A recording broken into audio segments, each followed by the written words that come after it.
Call the Honourable Georgina Te Huhu. Thank you, Mr Speaker. I'm very pleased to take a call to Budget 2011. It's a great budget, a budget for our times, delivered in very challenging circumstances, and that's why it's a responsible and balanced budget. I take issue with the previous speaker who said that John Key said, some Prime Minister said something like a couple of years ago, good times are just around the corner. I doubt very much that he said that. And maybe if he indicated that we had certain plans to return things to a better footing sooner, that would have been before the Christchurch earthquake. That would have been before the two Christchurch earthquakes. But I certainly take issue that he said good times are around the corner. The reality is, though, someone, and that's our government, the national government, has had to take a very pragmatic look at where our country is. There is no doubt the times have been challenging. When we took power in 2008, we were right on the cusp of an international global financial meltdown.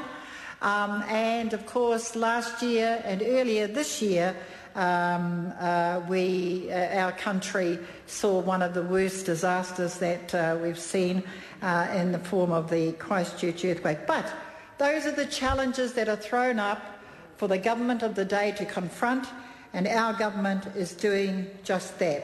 Budget 2011 is about building our future. It sets out the next steps of the government's program to build faster growth, increase national savings, of which were minimal to nil, of course, to create sustainable jobs that are built on savings, exports and productive investment. And so, Mr Speaker, this is about building a platform for savings and growth and setting a faster return to surplus, to take steps to ensure that the government returns to surplus by 2014-2015, a year sooner than forecast. The forecasts are for economic growth of 4% in 2012, with 170 new jobs being created by 2015.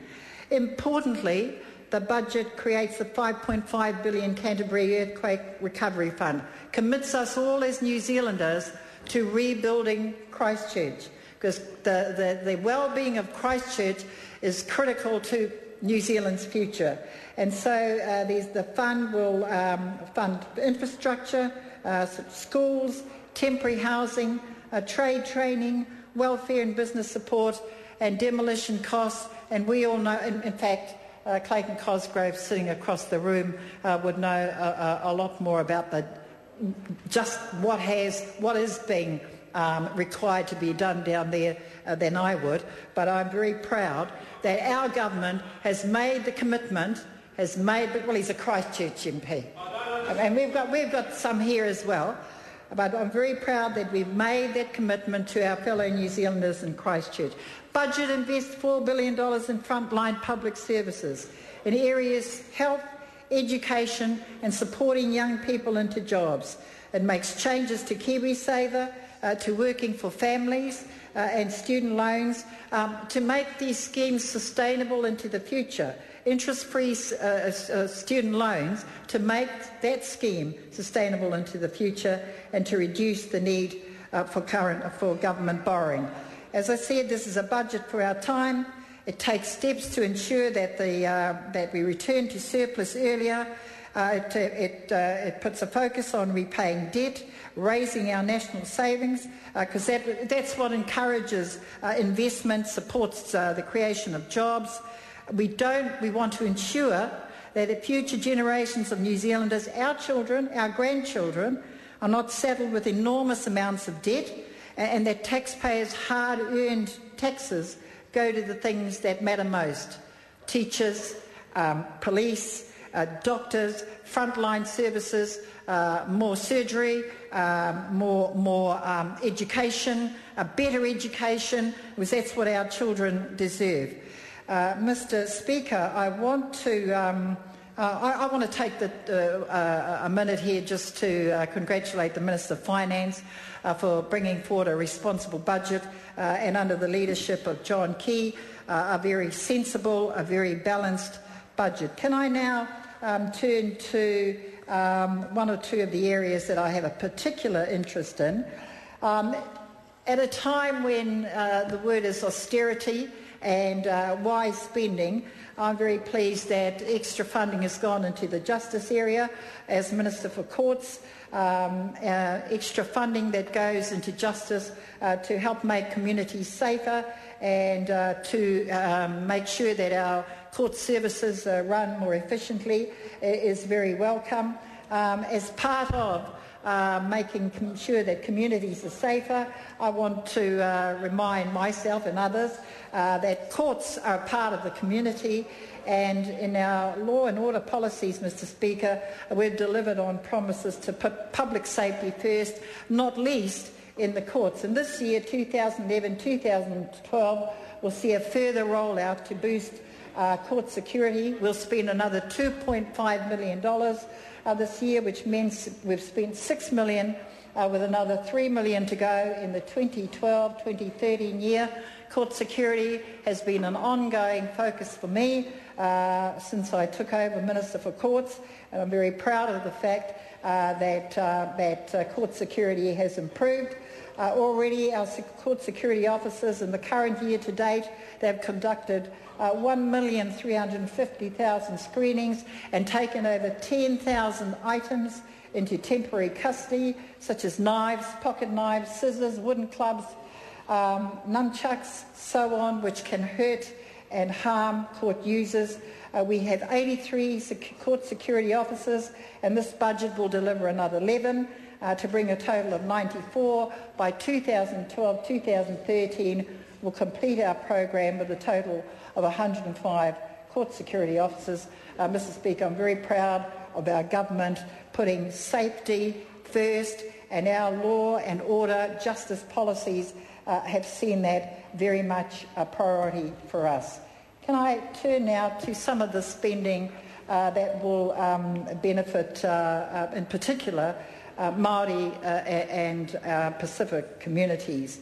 I'm very proud, Mr Speaker, that in recent times more children are being immunised. In 2007, only 74% of children under 2 were fully immunised. Now, 88% get the immunisations they need.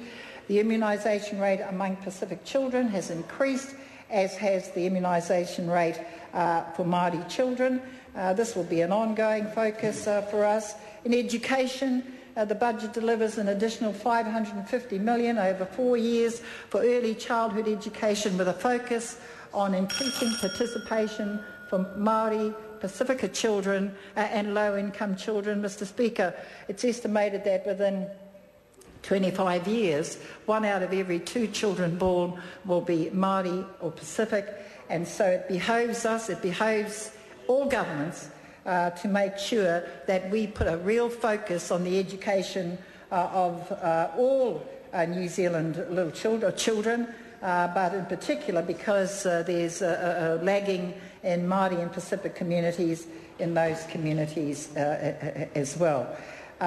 In terms of Māori achievement, there'll be these extra funding to reprioritise to build new kura, $12 million over 4 years on lifting Māori achievement, and $9 million over 4 years to support iwi to develop school and community-based Māori language learning.